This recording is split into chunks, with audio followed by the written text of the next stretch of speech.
E agora, momento da palavra, na reunião do Cordão. Há semanas algo tem me inquietado, porque o ano está começando, irmãos. É como se você resetasse e começasse tudo novamente, porém melhor. Há pessoas que estão dentro de igreja, têm o livro Bíblia, mas não conseguem entender a pregação, porque não conseguem entender ainda que isso aqui não tem nada a ver com religião. A religião muitas vezes ela deturpa o sentido, realmente o propósito para o qual Deus permitiu que a imprensa de Gutenberg pegasse aqueles pergaminhos do Mar Morto e colocasse aqui dentro e fizesse aquilo que a gente chama de Bíblia. Com esses 66 livros que nós, protestantes, entendemos que seja inspirado pelo Espírito Santo. Nós cremos que a Escritura é inspirada. E o mais incrível é quando nós temos uma experiência pessoal com Deus, como eu tive ali em São Paulo, em 2005, quando da minha conversão efetiva, quando Deus começou a revelar para mim a palavra sem eu ter conhecido o texto. Aí pensa no que aconteceu com a minha mente, meus irmãos. Você vê um texto que você nunca tinha lido, porque eu não tinha por prática ler a Bíblia, até porque não se entende a Bíblia quando se lê de forma literária, mas quando se vê pelo Espírito. Você pode observar que todas as pessoas que a gente procura orientar e instruir, vai ler Bíblia, chega uma visita, dá um sono, dá uma dor de barriga, sempre tem alguma coisa que acontece. Não obstante, nas igrejas, dentro dos templos, a pregação acontece a mesma coisa. Aquelas irmãzinhas que vão mais cedo, ô glória, já para ficar para vigília, já leva o travesseiro para botar embaixo do joelho, mas geralmente ela coloca embaixo da cabeça, porque ela dorme. Ela não aguenta a opressão muito grande. Então hoje eu venho aqui para denunciar, irmãos. A gente ora, a gente repreende principados e potestades, porque Deus me chamou para uma pregação diferente. Eu não estou inventando a roda, eu sempre falo para os irmãos. A gente faz tudo aquilo que Jesus nos ordenou que fizéssemos. Então, sobre pregação, Mateus capítulo 4, versículos 16 e 17. O povo que estava sentado em trevas viu uma grande luz. Aos que estavam assentados na região e sombra da morte, a luz raiou. Desde então começou Jesus a pregar e a dizer: arrependei-vos, porque é chegado o reino dos céus.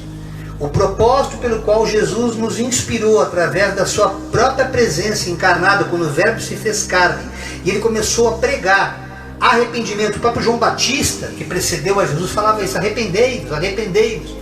Por que se arrependei-vos, que soa muitas vezes como uma coisa religiosa? Mas eu não fiz nada, eu não matei, eu não roubei, irmão, já não estuprei, eu sou um cara legal. Porque, irmãos, nós temos uma natureza caída que já vem herdada de Adão e Eva. Aquilo que a teologia chama de natureza adâmica. Desde criancinha e pequenininha você pode observar que existe uma essência caída na natureza humana. Filho, não mexe aí, ele vai lá e mexe. Não põe o dedo na tomada que vai levar choque. Ele vai lá e coloca o dedo na tomada. Não põe isso na boca, ele põe. Então essa teimosia, essa coisa já traduz a nossa natureza caída. Porém, Deus enviou o seu Filho amado, o seu Filho Jesus Cristo, para que nós fôssemos resgatados desta queda, para que o Jesus tornasse o segundo Adão em nossas vidas, e a partir desta compreensão a nossa vida ser transformada. Eu pedi a Deus muitas metáforas para tentar explicar, mas tem coisas que é só o Espírito Santo que vai abrir a tua mente no tempo certo. Eu estava assistindo outro dia um vídeo que mostrava sobre a cibernética. A gente que assistiu quando criança, Ciborgue, a mulher biônica, lembram disso? Eu estava assistindo calmamente, até nem tive tempo de comentar com os meus irmãos sobre isso. E coisa tremenda, irmão, a tecnologia ao ponto que chegou que a pessoa pensa no movimento e aquela perna biônica que foi implantada no corpo, tem um tecido ali artificial que ele fica juntamente ligado. Não sei como eles fazem isso, são tecidos artificiais.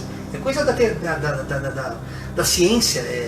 A inteligência artificial não tem limites. Estamos vivendo os tempos finais e a própria palavra fala que nos últimos dias a ciência se multiplicaria. Mas o que me chamou a atenção, o Espírito Santo me chamou a atenção, presta atenção nisso que tu vai usar como didática. Ele pensa em caminhar e naquele pensar, naquela atitude de pensar, o cérebro ativa um movimento específico. Você pode observar que você faz movimentos muitas vezes involuntários, porém a mente é treinada para que quando pensa, ela ativa aquele músculo que dá aquele movimento. Então é tremendo esse vídeo no YouTube, até quero ver se posto no Face para que vocês entendam que metáfora maravilhosa para você entender como é que o Espírito Santo lê a mente da gente. Olha, se o próprio corpo da gente reage a um estímulo, quanto mais do Deus Todo-Poderoso que nos criou, meus irmãos. Então, você às vezes duvida, eu estou orando, Deus não está me ouvindo, porque você não está tendo a recíproca sensitiva dessa oração. Você está orando, mas não está ouvindo. Oh, filho, eu estou te ouvindo. Não está sentindo arrepio, não está sentindo nada, e você nunca consegue entender por que realmente Deus quer falar contigo, mas Ele quer despertar para um sobrenatural, que você não vai entender as coisas do Espírito como comumente se entende as coisas da terra, mas você vai crer. Você está falando com Deus Todo-Poderoso, porque Ele vela pela palavra dEle. Aí começa a haver um sentido na pregação, quando o próprio Cristo encarnado, o Jesus, Ele vem e começa a pregar para que nós nos arrependamos, porque a única maneira de você deixar de ter essa natureza e passar a ter uma natureza divina, ou seja, se tornar um santo, não esses santos que a Igreja Católica erroneamente faz, equivocadamente faz, de consagrar pessoas ou até santificá-las no sentido literal, como se elas tivessem algum poder mediador. Absolutamente, Jesus deixou claro que Ele é o único mediador entre o Pai e nós aqui na terra. Esse santificado da qual a Bíblia fala é separado para compreender essas coisas do céu, viver essas experiências espirituais e compartilhá-las. O Evangelho é nada mais do que isso, irmão, que passar disso aí é religião. E o próprio João, no capítulo 5, versículo 39, diz: vocês estudam cuidadosamente as Escrituras, seus fariseus. Ele falando com os fariseus. Vocês ficam estudando tudo detalhadamente para poder realmente ver onde é que pode pegar alguém para ficar acusando, porque pensam que nelas, ou seja, nessas Escrituras, vocês têm a vida eterna. Eu tenho a vida eterna porque eu tenho a Bíblia, eu conheço toda a Bíblia, de Gênesis, Apocalipse, oh glória. Não, irmãos, você vai só ter vida eterna. Olha só o que Deus fala: são essas mesmas Escrituras que testemunham a meu respeito, disse Jesus. Aleluia. Ou seja, vocês se envolveram tanto com a religião que perderam Jesus Cristo de vista. O povo judeu não entendeu. E muitos cristãos também não. Ficaram tão focados em leis, em legalismos, mesmo entendendo, entre aspas, que vive o tempo da graça, mas não sai de um legalismo. Então a pregação não tem eficácia. Jesus não consegue, através da sua palavra, passar a mensagem que Ele quer passar para você, para que tu tenha a tua vida transformada. Ele não quer te fazer um obreiro, uma obreira da casa de Deus, ou seja, de onde for. Isso é consequência do teu posicionamento. Eu jamais sonhei ser pastor, nem queria, estava muito bem tocando a minha viola, cantando Fábio Júnior, irmão. Cantando Demorei Muito Pra Te Encontrar, Agora Quero Só Você. Se você já não era mais a menininha do barzinho, era Jesus Cristo que eu queria.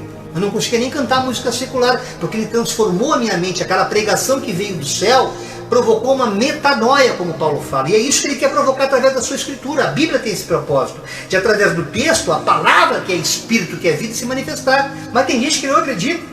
Não acredita. Isaías, 700 anos já falava isso. Olha o que Isaías faz do profeta. Olha o que ele fala no capítulo 55, versículos 10 e 11. Assim como a chuva e a neve descem sem antes regarem a terra, e fazem-na brotar e florescer, para ela produzir semente para o semeador e pão para o que come, assim também ocorre com a palavra de Deus que sai da minha boca. Ela não voltará para mim vazia, mas para o que desejo, e atingirá o propósito para o qual enviei. Ou seja, a palavra de Deus nunca voltará vazia sem antes cumprir o propósito para o qual ela foi enviada.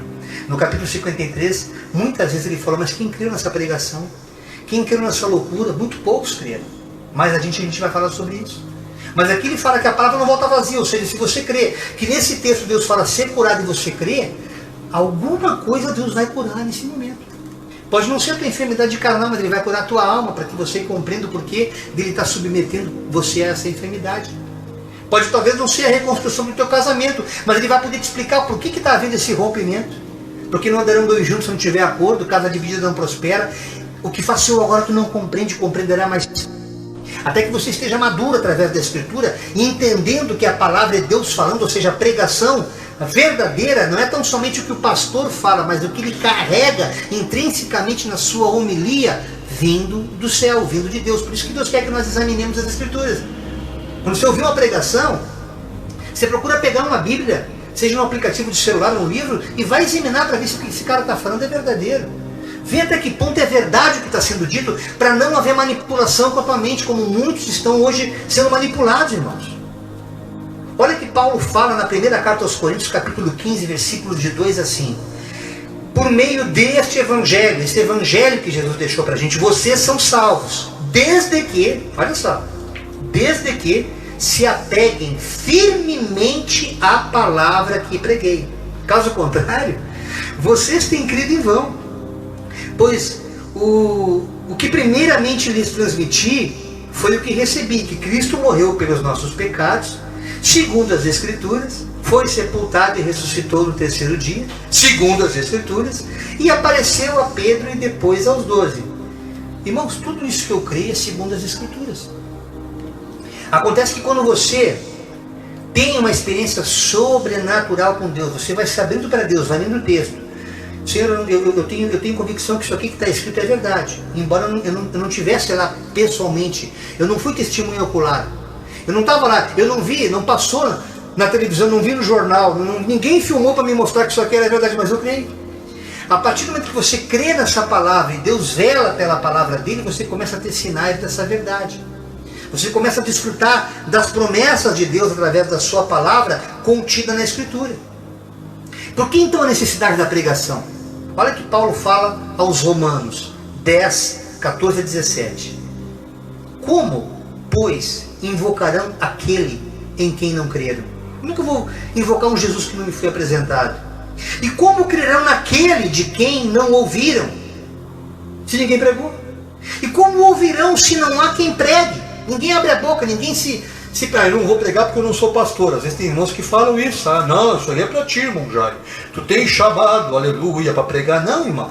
Além do marceneiro que prega e martela, não é desse pregar que eu estou falando. É levar essa mensagem da cruz, ide a todo mundo e pregar o evangelho. Isso aqui não é prerrogativa pastoral ou apostólica, no sentido de cargo de apóstolo ou de bispo dentro das instituições. Não, é um cargo apostólico no sentido de um encargo, de uma responsabilidade para todo aquele que crê em Jesus. Então você contar o que Deus fez na tua vida, você já está pregando. Eu nunca me esqueço, numa ocasião, com o meu querido pastor Ronaldo, que foi um ser maravilhoso, um anjo de luz que Deus colocou no meu caminho, quando eu não estava entendendo muito bem o que tinha acontecido, porque eu ouvia aquela voz falando no meu coração, e falava e se materializava, era o próprio Deus, o próprio Espírito Santo falando comigo. E numa determinada ocasião ele me levou até uma casa onde umas irmãs estavam reunidas em oração. Era uma casa pequena, cheguei lá, nunca tinha entrado numa igreja evangélica assim de oração de fogo, pentecostal mesmo. E lá estavam as irmãzinhas todas orando. E foi dada a oportunidade de contar meu testemunho. E o meu testemunho implicava em citar uma escritura que eu tinha visto, que eu tinha lido. Eu estava oprimido em casa, num determinado momento, eu ainda fazia shows seculares, tinha muitas contas para pagar, eu tinha saído de uma relação conjugal que não era de Deus, eu tive enganado durante muito tempo, porque a gente faz isso quando não tem Jesus, a gente se engana, a gente se precipita em relacionamentos, e Deus fez mostrar que eu agora vou corrigir a tua caminhada, ore por essas pessoas também. Foi onde eu comecei a abençoar aqueles que me amaldiçoavam. Eu comecei a sentir um amor ágape por essas pessoas e comecei a me desprender delas. E nesse processo eu comecei a entender o mover de Deus sobre a minha vida. E ele começou a falar assim como eu estou falando com os irmãos. Abre a Bíblia que eu vou falar contigo em Mateus. Eu abri Mateus e caí no capítulo 6. E eu fui direto no versículo 33. Buscai, pois, em primeiro lugar o reino dos céus e a sua justiça, e as demais coisas vos serão acrescentadas. Eu caí em choro, porque eu entendi que Deus estava falando para eu primeiro me preocupar com Ele, não ficar correndo atrás de show, atrás de coisas que eu precisava, porque eu tinha necessidade para isso. Mas ao mesmo tempo que eu entendi, aquela ansiedade parou, eu descansei. É como se você desligasse, desconectasse do problema. Aquilo já não era mais meu, eu tinha entregado para alguém que eu nem conhecia, mas que eu estava tendo a oportunidade de me relacionar. No exato momento em que eu caí em choro, o telefone tocou e eu tive um dos melhores shows que eu fiz em São Paulo. Na ocasião, o meu irmão, que é DJ, que hoje mora em Jericoacoara, estava comigo. E a pessoa que me ligou pediu que eu sei que é tarde, é sábado, mas eu preciso urgente de um evento para amanhã. Uma empresa aqui de Alphaville me contratou, uma empresa de ônibus, um galpão enorme que eles estavam inaugurando. Eu preciso de um músico cantando MPB e um DJ para fazer 2 ambientes. Eu sei que MPB tu faz, onde é que eu vou arrumar o DJ? Já está aqui na mão, é meu irmão. Ela achou que eu estivesse brincando e tal. Eu não conseguia contar para ela, eu chorava no telefone, porque eu vi o próprio Deus se manifestar comigo. Se manifestar para mim. E quando eu contei esse testemunho, irmãos, eu não cheguei nem na metade. Bastou eu citar o versículo, bastou eu citar a pregação de Deus para mim, porque Deus pregou para mim, antes de eu começar a ler Eu só falei assim, Mateus 6,33, desceu um fogo naquele arraial. Aquelas irmãs falando aquelas línguas estranhas, irmão, mas era uma gritaria, uma loucura santa. E eu não entendi aquele mistério, porque eu ainda estava na cara e ainda não estava no processo de transformação. Eu falei, pastor Ronaldo, mas que povo mal educado, pastor. Esse povo não cala a boca, não deixa eu contar o testemunho. Irmão, continua falando que elas estão tudo no espírito e estão se alegrando com o que tu está falando, porque estão vendo Deus na tua vida. É como você falar no meio de uma multidão que não está te ouvindo e você está pregando para as paredes, mas não era isso. O Espírito Santo já tinha feito a obra completa. E naquela reunião houve milagres, porque a palavra não volta vazia, sem antes cumprir o propósito para o qual ela foi enviada. Portanto, meus irmãos, quando você realmente sentir no coração de contar o que Deus fez contigo, conte o teu testemunho. Honra o teu Deus nessa terra. Não atribui a sorte. Pare com isso. Essa coisa da sorte é para quem acerta a mega sena e depois perde tudo. Né? Porque já se fala, joga o de azar. Eu até jogava isso, Deus falando, para, sai fora disso aí. Eu tenho coisas maiores e melhores para ti. Ele fez quase eu desmaiar dentro de uma lotérica. Uma tontura. Eu comecei a preencher lá e escureceu tudo. Como um pai que pega um filho pela orelha, sai daí, o que tu quer aqui, vai-te embora daqui, tenho eu coisas maiores para ti, filho. E assim foi. Me deu tudo o que eu pedi para ele. E está nesse processo agora, de maturação, de maturidade, para que a gente possa ir até os confins da terra levar esse evangelho. Então, meus irmãos, quando Paulo fala isso, ele está falando justamente que Deus quer que todos nós preguemos, que todos nós levemos essa escritura, para que as pessoas possam ver a verdade que está na palavra contida nelas. Mas aí, irmão, eu sou tão tímido, eu tenho que ser eu para pregar. Olha o que Paulo também fala em Romanos 1, 16 e 17. Não me envergonho do evangelho, que quer dizer boa nova, porque ele é o poder de Deus para a salvação de todo aquele que crê. Primeiro do judeu, aqueles que rejeitaram. Depois do grego. Todos os outros, porque no evangelho é revelada a justiça de Deus. Uma justiça que do princípio ao fim é pela fé. Como está escrito, o justo viverá pela fé. E assim eu vivo, irmão. Desde 2005, quando Deus falou assim, a partir de agora tu vai viver por fé. Eu vou te sustentar. Tentei dar mãozinha para Deus, só tomei laço. Eu achei que estava ficando doido, porque eu nunca fui vagabundo, nunca fui preguiçoso. Quem me conhece sabe a minha história. Eu sempre fui de fazer muitas coisas, sempre fui muito eclético nas coisas, principalmente na música. Eu fazia eventos para empresas, fazia eventos de tudo quanto era jeito. Nunca fui preguiçoso para trabalhar. E Deus manda me debruçar no evangelho. Não te preocupa com o que há de comer, com o que há de beber. Mateus 6 falava comigo dia e noite, as portas se fechando, irmãos. E daqui a pouquinho Deus dava verdadeiros escapes para eu entender aquele processo de desligamento da minha vontade para que se materializasse a vontade de Deus. Aleluia. Então esse Jesus ele começou a se manifestar através da palavra. E quando eu comecei a ler mais da Bíblia, por isso que é importante ler o Novo Testamento, para que você consiga entender depois o Antigo. Olha o que Jesus fala em Mateus 9,35. Jesus ia passando por todas as cidades e povoados, ensinando nas sinagogas, nos templos, pregando as boas novas do reino e curando todas as enfermidades e doenças. Perceba que a pregação ela tem um propósito. A pregação não é só para uma retórica, hoje vai o que o irmão vai pregar. A pregação ela tem um propósito de transformação do teu caráter, da tua personalidade e até de curas. Jesus nos ensina isso, tanto que ele fala: se vocês realmente crerem em mim, vocês farão as obras que eu fiz e maiores ainda. Então Deus quer que hoje, através de uma pregação, você seja curado, minha irmã, seja transformado, meu irmão. Não é por acaso que o cordão está aqui reunido, mas que algo mais importante tem que ser feito. Isso começou a cada vez mais me inflamar, me encher meu coração. Mateus 10,7, por onde forem, preguem esta mensagem: o reino dos céus está próximo. Ou seja, Jesus está voltando. Jesus está às portas. Ele manda a gente pregar, ele não está pedindo, está falando aqui, Mateus 10,27. O que eu digo a vocês na escuridão, falem à luz do dia. O que é sussurrado em seus ouvidos, proclamem nos telhados. Naquele tempo ele não podia pregar as claras como a gente ainda pode hoje. Aqui no Brasil, pelo menos, ou na América Latina. Há países que eles têm que pregar assim: Jesus está voltando, senão vão ser queimados vivos, como muitos cristãos. A gente vê pela internet vídeos terríveis. Atos dos Apóstolos 20, 26 e 27. Portanto, eu declaro hoje que eu estou inocente do sangue de todos, pois não deixei de proclamar a você toda a vontade de Deus. O que Deus quer falar aqui? Quando Deus manda você pregar para alguém, falar do amor de Deus, e aquela pessoa endurece o coração diante daquela pregação. Não quero esse negócio de ser evangélico. Isso, para com essa tua cachaça. Tu antes foi católico, foi macumbeiro, agora resolveu ser evangélico. Para com esse troço, irmãos. Você pregou, o sangue dessa pessoa não vai ser requerido dele ou dela. Você levou o evangelho, a pessoa desprezou, bate a tua sandália e te retira. Continua orando, continua abençoando e pedindo a misericórdia de Deus, porque Deus não leva em conta o tempo da ignorância. Talvez em tempo oportuno essa pessoa abra o coração e seja alcançada. Algumas não, algumas realmente são recolhidas da terra, porque assim Deus faz. Ele está tão preocupado com a nossa alma, com a nossa salvação, que Ele não permite que muitos de nós continuemos aqui na terra. Olha que Tiago fala 3:1, meus irmãos, não sejam muito de vocês mestres, pois vocês sabem que nós, os que ensinamos, seremos julgados com maior rigor. Por isso que eu não tenho a presunção de ser pastor de pastores aqui, irmãos. A quem mais é dado, mais será cobrado. Mas eu quero que essa informação chegue a todos. O propósito do cordão de 3 dobras é fazer de você também um pastor, uma pastora.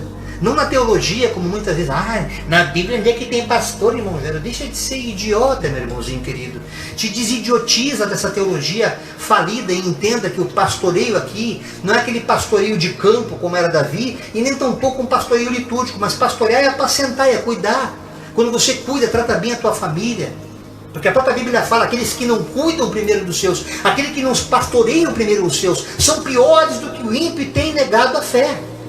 Este pastorear é do qual Deus está falando. É este pastoreio que Jesus quer que você entenda. Não necessariamente que você seja chamado de pastor. Nós, como estamos à frente de um trabalho ministerial, ou seja, há um serviço específico, vivendo para isso, exclusivamente nisso, é que Deus permite que nós sejamos chamados assim. Mas o próprio Jesus não quer que nós sejamos chamados. Bom mestre? O mestre é Jesus. Nós não temos que ser chamados assim, mas é apenas para identificar de um trabalho que nós estamos fazendo enquanto igreja, enquanto instituição cristã, para que o evangelho, a verdade, chegue até você. Primeira carta de Paulo ao Timóteo, capítulo 5, versículo 17 e 18. Os presbíteros que lideram bem a igreja são dignos de dupla honra, especialmente aqueles cujo trabalho e a pregação e o ensino, pois a Escritura diz, não amordace o boi enquanto está debulhando o cereal, e o trabalhador merece o seu salário. Eu quero ler o que Paulo fala em Coríntios, todo Coríntios 9, vou ter que ler porque assim ele mandou que eu lesse. Quando Paulo pergunta para aquele povo de Corinto, não sou eu apóstolo? Como eu perguntaria, não somos eu, Dodô, Dedé, a Denise, pastores? Não somos nós? Não vi eu a Jesus Cristo, Senhor nosso? Não sois vós a minha obra no Senhor? A experiência que eu tive com Deus em São Paulo, não por vista, mas por encontro espiritual.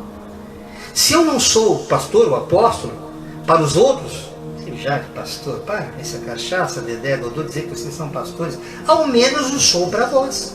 Vós que estão acompanhando a reunião do cordão, vós que têm sido alimentados por essa verdade, por essa pregação, né?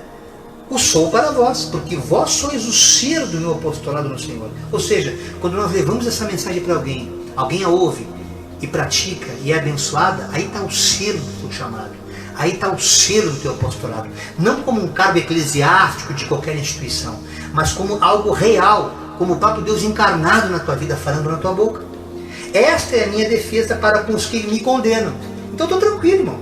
Eu nem queria que me chamassem de pastor, mas Deus assim o aprove, porque é um pastorinho, é um cajado que Ele colocou na minha mão como uma promessa. Desde quando eu entendi esse chamado e renunciei às coisas que eu fazia outrora, que era a música secular, que é a qual Deus tirou do meu coração. Eu não falo porque, não, agora que eu sou pastor não posso cantar na noite. Não, irmão, aquela linguagem maravilhosa da MPB. Outro dia falei com o Serginho, batera, amo de paixão, a Neuza, sua esposa. A linguagem musical é a mesma, mas o papo é outro. O papo agora é céu. Tá entendendo? A conversa mudou, mas a linha melódica, a pegada musical não mudou nada, não. Aqui é MPB na veia, só que com o sangue do Cordeiro, conduzindo essa melodia com uma letra que edifica. Não temos nós o direito de comer e beber? Nós, pregadores, pastores? Não temos nós o direito de levar conosco uma mulher irmã? Vou fazer uma viagem aí, não dá para levar a pastora Denise junto? Não temos esse direito? Como também os demais apóstolos, os irmãos do Senhor e Cefas? Ou é só eu e Barnabé que não temos esse direito de trabalhar? Quem jamais milita a sua própria custa? Quem planta a vinha e não come o seu fruto? Né? Está lá o querido Israel que plantou uma parreira maravilhosa aqui em Veja Santa, aquele parreiral. Quantos cachos de uva tu já não comeu dessa parreira que tu plantou, meu irmão? Né? Só não manda para cá porque não tem como trazer, vai estragar. Nós vamos comer em São Paulo essa uva. Ou quem apacenta o gado e não come do leite do gado? Ô, irmã Andréia Vial, tá lá, né? Curtindo o rebanho dos seus pais, bebendo aquele leite maravilhoso que não é esse leitinho aí que dá diarreia na gente, né? Não, é um leite puro, leite maravilhoso do rebanho dos seus pais. Participa do gado, toma o leite. Digo eu isso segundo os homens? Ou não diz a lei também o mesmo? A lei de Moisés está falando aqui, que já escrevia lá em Deuteronômio. Olha que Deus fala aqui, ó, porque na lei de Moisés está escrito: não atarás a boca ao boi que trilha o grão. Porventura tem Deus cuidado dos bois? Ou não o diz certamente por nós? Certamente que por nós está escrito: porque o que lavra deve lavrar com esperança, e o que debulha deve debulhar com esperança de ser participante desse debulhar, né? Estamos debulhando, eu vou participar desse trigo que eu estou debulhando. Se nós, você, meamos as coisas espirituais, se nós estamos compartilhando algo do céu com vocês, algo eterno, algo que vai transformar a vida de vocês, será muito que de vós recolhemos as carnais? Se outros participarem, ou se outros participam deste poder espiritual sobre vós, por que não mais justamente nós? Deus falando na boca do apóstolo Paulo: se essa verdade espiritual hoje, através de você, também tem alcançado a tua família, não é digno que nós desfrutemos das bênçãos que vocês também têm colhido disso? É o que Deus está falando. Mas nós não usamos desse direito. Antes, suportamos tudo bem quietinho, nem pedimos nada, porque para não parecer estelionatário. Fica quietinho, não se fala em dinheiro aqui. Não se fala em oferta aqui. Aqui o cordão tem uma outra postura. A gente espera que o Espírito Santo nos convença, porque dignos somos nós do nosso trabalho. Nós não usamos desse direito. Antes, suportamos tudo para não pormos impedimento algum ao Evangelho de Cristo. Ah, tá vendo? Já começaram a pedir dinheiro e querem os outros. É tudo igual. Porque é assim que fala. É assim que é. Não sabeis vós que os que administram o que é sagrado comem do que é do templo? Ah, mas os irmãos não têm igreja, fazem culto em casa, fazem culto em garagem. Não é ministério. Irmãos, o id do Senhor não é num templo. Já preguei sobre isso, sobre a casa de Deus. Depois você veja nossa pregação. Muitos assistem, infelizmente, uma minoria assiste. O lugar onde a palavra está sendo pregada, ali é a casa de Deus. Hoje aqui na minha casa está sendo a casa de Deus. Hoje aqui o Espírito Santo, onde 2 ou 3 reunidos em seu nome com a sua palavra, através dessa pregação ele se move. Não sabeis vós que os que administram o que é sagrado comem do que é do templo, ou seja, da casa de Deus, na qual se conversam sendo ali, naquele momento, a casa de Deus, e os que contínuo estão junto ao altar, participam do altar. A nossa vida aqui está toda no altar, irmãos. Toda no altar. Assim ordenou também o Senhor Jesus. Escute. Estou lendo a primeira carta de Paulo aos Coríntios, no capítulo 9, versículo 14 agora. Assim ordenou também o Senhor Jesus aos que anunciam o Evangelho, que vivam do Evangelho. Eu quero parar por aqui, porque isso é muito longo. E encerro com Gálatas 6:6. E o que é instruído na palavra de Deus, reparta de todos os seus bens com aquele que o instrui. E o que é instruído na palavra dos seus bens com aquele que o instrui. Muitos irmãos que outrora, assim como eu, participaram de denominações evangélicas ou até católicas, deixavam seus dízimos, suas ofertas. E nós temos um posicionamento muito claro em relação a isso, porque sabemos que não é por força nem por violência. Até porque nós temos um outro entendimento sobre dízimo. Nós respeitamos o posicionamento teológico de cada denominação. Temos muitos irmãos que amamos, em cujas igrejas a gente vai e ministra a palavra. Mas nós, particularmente, não pregamos isso. A gente entendeu, o nosso entendimento é que quando Deus coloca no nosso coração de abençoar alguém, é como quando você quer dar um presente para alguém que você ama. Aquilo, por mais que possa te custar monetariamente, o que tem por detrás daquele esforço é muito maior a recompensa do sorriso da pessoa que está recebendo aquela bênção do que o esforço, o sacrifício do que você está despendiando daquele teu patrimônio, daquele teu gasofilácio, por assim dizer. Então entendamos, irmãos, que nós, do Cordão, hoje mesmo, enquanto estávamos fazendo mercado, eu me alegrei muito do que um irmão voluntariamente me mandou uma oferta que supriu a nossa necessidade. Estávamos numa situação um pouco difícil financeiramente, coisas que eu não externo aqui, mas pastor também come. Por incrível que pareça, a gente também se alimenta, a gente se veste. Não é do céu, infelizmente nós não vivemos aquele milagre como o povo do deserto que viveu durante 40 anos e a roupa não se rasgou, o sapato não apertou, não gastou sola. Não, a gente tem despesas, tem custos. E nós nunca falamos nisso, e Deus tem me incomodado, tem uns anos, irmãos, começa a falar, irmão, velho, começa a falar, porque essas pessoas precisam ser abençoadas, porque aquele que dá, ele é abençoado também ao dar. Dando você recebe. O próprio Jesus deixa como herança isso, como mandamento. E nessa semana, sem eu ter pregado nada, ainda hoje até o irmão Guilherme mandou uma mensagem falando também, quando você tiver 2 túnicas, dá uma e recebe outra. Então é de Deus falar isso aqui, porque nós não combinamos absolutamente nada com ninguém aqui. Com ninguém. E uma irmãzinha também que frequenta outro ministério, que eu não vou dizer por questão ética, sentiu no coração de mandar uma oferta. Nós não temos ainda uma conta corrente da denominação Cordão de Três Toba. Por quê? Porque nós não recebemos abundância de oferta para justificar um CNPJ. Temos que pagar encargos tremendos, como igrejas pagam, ainda que haja isenções, mas tem coisas que têm que ser pagas. O próprio estatuto para fazer não é barato. Estamos trabalhando em cima disso. Porém, até que isso aconteça, pessoas estão sendo edificadas, porque nós não estamos olhando para isso. O próprio apóstolo Paulo, enquanto ele fazia isso, ele estava construindo tenda. Até que daqui a pouquinho, Áquila e Priscila apareceram no caminho dele. Não, para um pouquinho. Eu estou vendo sinceridade nesse homem é um homem de Deus. Tudo bem que ele não pertenceu aos 12 apóstolos, ele veio depois. Mas o cara tem mais consciência do que o próprio Pedro em relação ao que Jesus ensinou. Como é que nós vamos ajudar esse homem para que ele possa mergulhar mais nesse evangelho puro e verdadeiro, para que nós possamos ser edificados através dele? Sem aquele peso que outrora nós tínhamos através dos fariseus. E é assim que é o cordão hoje, irmãos. Então, eu coloco essa palavra para os irmãos para que vocês entendam que a pregação começou com Jesus. E eu não estou falando aqui de dízimo e de oferta, teria até uma pregação específica para isso, mas não quero tocar nesse assunto a menos que Deus me mande falar. Porém, não posso me calar mais, irmãos, em relação às necessidades do cordão, que muitas vezes, irmãos, a gente abençoa pessoas, o que a mão direita dá, a esquerda não fique sabendo, mas muitas famílias têm sido abençoadas, cestas básicas, com recursos próprios nossos, fruto dessas pequenas ofertas, e também procuramos comer um pouco desse trigo, um pouco desse milho, porque afinal a gente também tem fome. Então entenda que quando você oferta, quando você abençoa, o céu se abre. Nós somos testemunha disso. Porque naquele tempo que nós começamos a caminhada, lá em São Paulo ainda, quando aquilo era colocado como uma obrigação, e se assim não procedêssemos, seríamos amaldiçoados. Eu vi que isso não era de Deus. Porque não pode ser por força nem por violência, mas por amor. Mas pela sinceridade de coração, ao abençoar a obra de Deus, Deus nunca nos deixou envergonhado. Temos vivido de milagre em milagres. E durante esses 14 anos, louvo a Deus todos os dias pela esposa que Ele me deu, pelos 2 companheiros que caminham comigo musicalmente, cada vez mais maduros como servos de Deus, que também têm esse entendimento de que a obra não anda sozinha. Hoje mesmo aconteceu um imprevisto que me também testificou, e eu quero compartilhar com os irmãos. Quando eu vi o Dodô e o Dedé chegando de táxi, me assustei, porque eu não entendi o que estava acontecendo.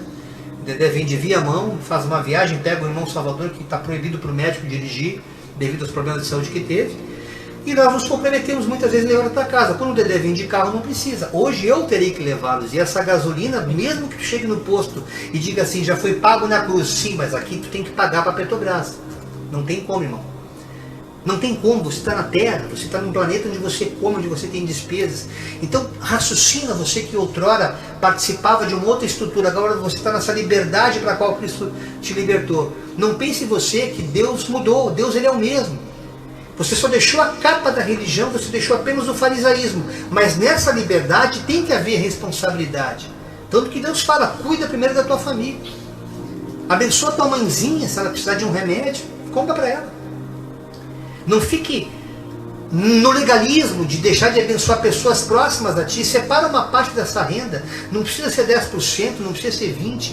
Isso era para o povo de Levítico, lá no Antigo Testamento. Nós temos entendimento que você pode separar parte disso para abençoar, inclusive, pessoas que te edificam. Talvez não seja o Jairo.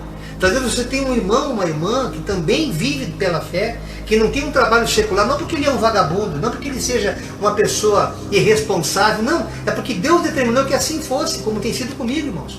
Todas todas as vezes que eu me posiciono em querer ajudar no orçamento, que é só minha esposa que traz o mantimento, eu vou querer fazer alguma coisa nessa direção, de algum lugar pinta uma oferta. E Deus fala claramente comigo, está te faltando alguma coisa? Eu falei, não, Senhor, glorificado seja o teu nome. Então viver por fé é algo muito mais profundo. Viver por fé é muito mais do que a tua contabilidade mensal possa compreender. Agora a pregação tem que ser feita, independente de quanto eu recebo. Independente do que muitas vezes, na maioria delas, a gente faz quando vai às igrejas. A gente paga para fazer a obra. Porque o que a gente recebe não banca nem o combustível. Mas a gente sai lá renovado pelo Espírito Santo. E daqui a pouquinho, de algum lugar, é um CD que se vende, é uma oferta voluntária que se deposita nas minhas contas. E daqui a pouquinho as coisas começam a abrir. E você, graças a Deus, até que o Senhor tem me sustentado. Mateus 6,34, basta cada dia seu mal. Então, como fala Provérbios, Deus que nós nos ensoberbeçamos, né, em dizer, não, Senhor, agora não preciso de ti porque eu estou trabalhando que nem um doido, então estou ganhando tudo, não preciso de ti. Não. Tu vai ter que continuar de mim, dependente de mim. Para que tu não te torne um bandido, não te torne um ladrão também, se tiver que ganhar pouco. Eu vou te dar na medida. Eu posso não dar tudo o que tu quer, mas eu vou dar tudo o que tu precisa. Isso serve para você também, pastor que me ouve. Você que está com excelência fazendo a obra, tu pensa que Deus não está te vendo? Tira esse medo do teu coração e confia, te joga. E tu vai ver o que Deus vai fazer na tua vida nesse ano 2020. Esta, ainda que um pouquinho alongada, foi a mensagem que Deus colocou no meu coração para esse dia 8 de janeiro do ano de 2020, na nossa reunião do Cordão. Próxima reunião, dia 22, quarta-feira, estaremos juntos aqui com uma palavra vinda do céu. Tenho certeza que Deus vai continuar falando com cada um de vocês. Fica marcado o nosso próximo encontro, para que nós estejamos aqui ao vivo e em cores, diretamente de Sapucaia do Sul, Rio Grande do Sul, para todo o planeta Terra. Que o amor do Pai, a graça do Filho e as infinitas misericórdias e consolações do Santo Espírito de Deus esteja sobre cada um de nós. Damos por encerrada mais uma reunião do Cordão.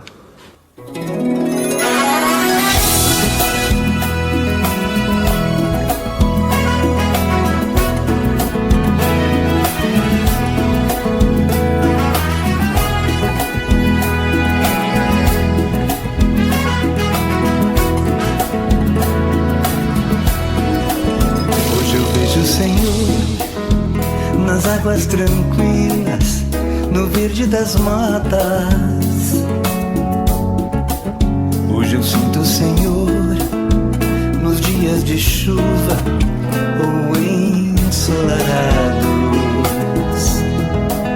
Eu percebo na flor a beleza do Cristo que floresceu minha vida.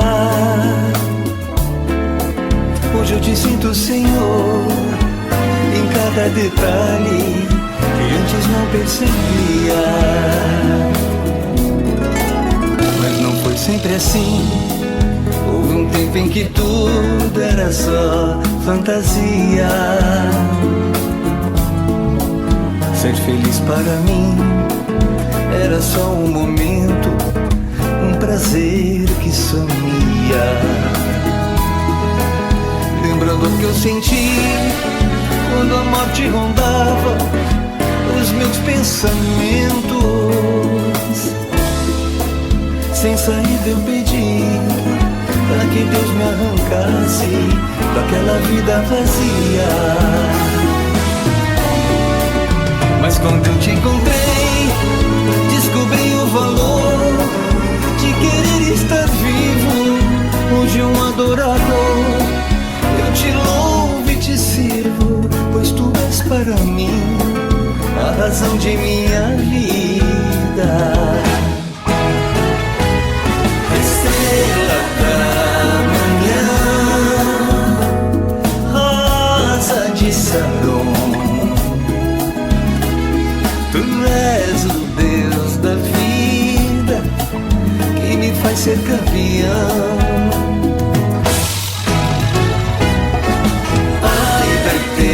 Eternidade, meu príncipe da paz.